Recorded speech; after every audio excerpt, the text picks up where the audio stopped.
Science bulletin. उद्योग जगत ने ईवी इंफ्रा को बढ़ावा देने के लिए फेम टू योजना के विस्तार की सराहना की।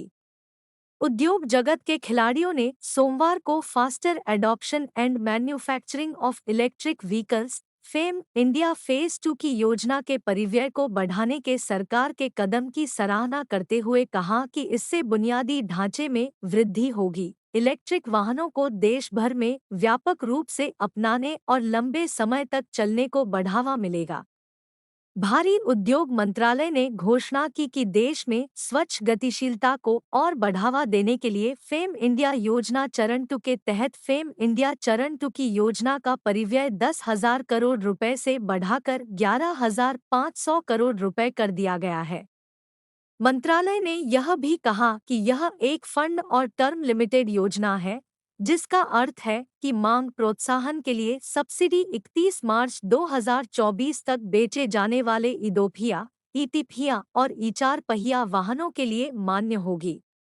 ईवी बैटरी निर्माता एरिन के सीईओ वीजी अनिल ने कहा, हम फेम इंडिया योजना के दूसरे चरण के परिव्यय को बढ़ाकर 11,500 करोड़ रुपए करने के सरकार के फैसले की सराहना करते हैं। 50% भारतीय यूजर्स को बेवजह फोन चेक करने की आदत। रिपोर्ट।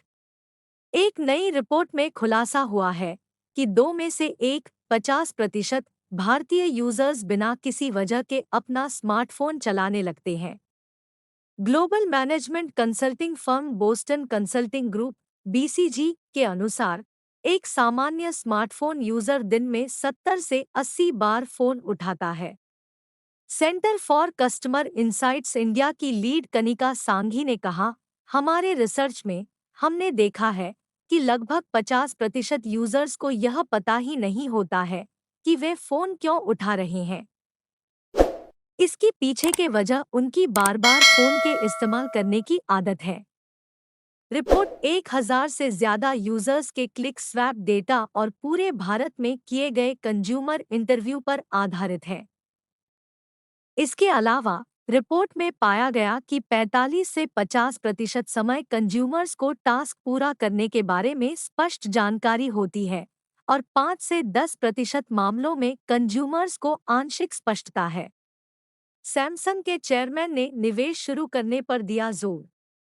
सैमसंग इलेक्ट्रॉनिक्स के चेयरमैन ली जेयोंग ने मलेशिया में सैमसंग एसडीआई की बैटरी प्रोडक्शन लाइन की विजिट के दौरान निवेश के महत्व पर जोर दिया है।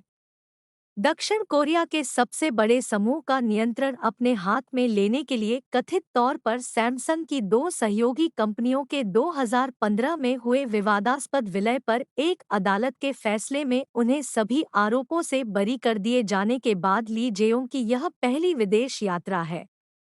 सैमसंग इलेक्ट्रॉनिक्स ने कुआलालंपुर से 65 किलोमीटर दक्षिण में सेरेमन में कारखाने के दौरे के दौरान ली के हवाले से कहा, हमें केवल शॉर्ट टर्म परफॉर्मेंस पर ध्यान केंद्रित नहीं करना चाहिए, बल्कि साहसिक चुनौतियों का सामना करके बदलाव का नेतृत्व करना चाहिए। समाचार एजेंसी योनहाप की रिपोर्ट के अनुसार सैमसंग 2022 से 1.7 ट्रिलियन वोन $1.2 बिलियन के बजट के साथ इस क्षेत्र में एक अतिरिक्त प्रोडक्शन लाइन का निर्माण कर रहा है।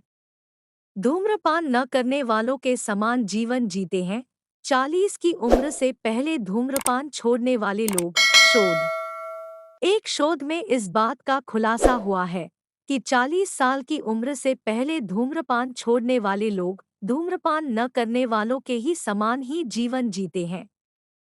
एनईजेएम एविडेंस जर्नल में प्रकाशित अध्ययन से पता चला है कि जो लोग किसी भी उम्र में धूम्रपान छोड़ देते हैं, वह धूम्रपान न करने वाले व्यक्ति जितना ही जीवन जीने के करीब होते हैं।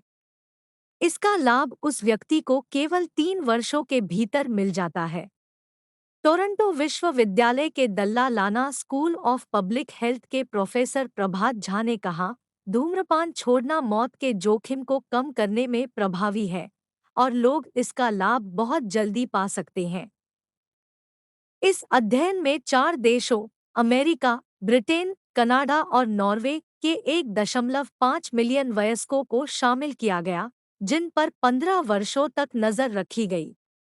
40 से 79 वर्ष की आयु के बीच धूम्रपान करने वालों में उन लोगों की तुलना में मरने का लगभग 3 गुना जोखिम था जिन्होंने कभी धूम्रपान नहीं किया, जिसका अर्थ है कि उन्होंने औसतन 12 से 13 साल का जीवन खो दिया। BNT की खास पेशकश।